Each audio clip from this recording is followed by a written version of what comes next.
Okay, moving on to our second to last is this method, which is understand what you see. Now, instead of draw what you see, you're really going to break things down. So for instance, with this, I'm going to break it down so I know this is a cylinder. And I'll get that. And can try and measure and see how this shape goes. So it's a cylindrical form here. And then this spout comes out. This is kind of at an angle. You have this strange thing popping up.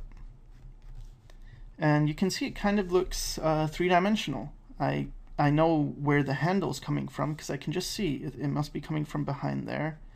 And then it twists forward. So I have a very structural image. And as you can see with practice, you can nail this pretty quickly. So here I have this image, and I can erase the parts that are behind. Erase all this stuff that's see-through.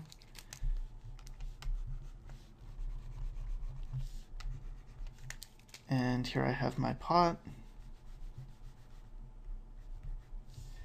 Now, the best thing with this method is that not only do I have to be satisfied with this.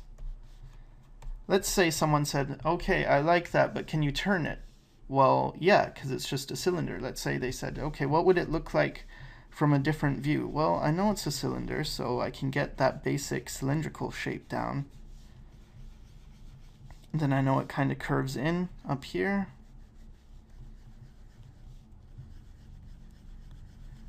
And then you have this part popping out. And you have an angled spout, so I can get my spout here, get that angle, split it in half, find where this red thing pops out, and see where the handle is.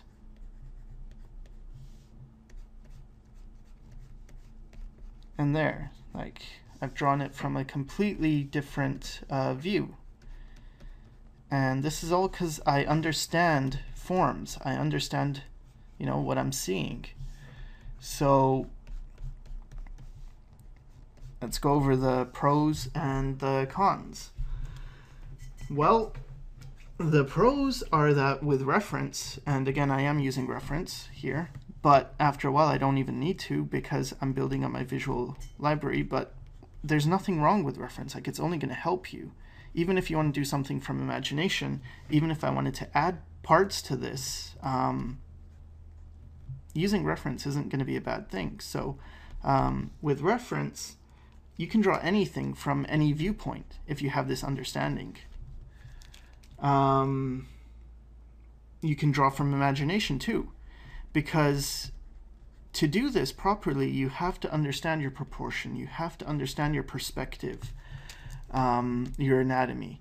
So that means you really can draw. At this is the point where I feel like someone, if they say I can draw, I really feel like, well, then you should be able to do this kind of stuff. Draw from imagination, make objects spin around, and not just draw what you see, but understand what you see.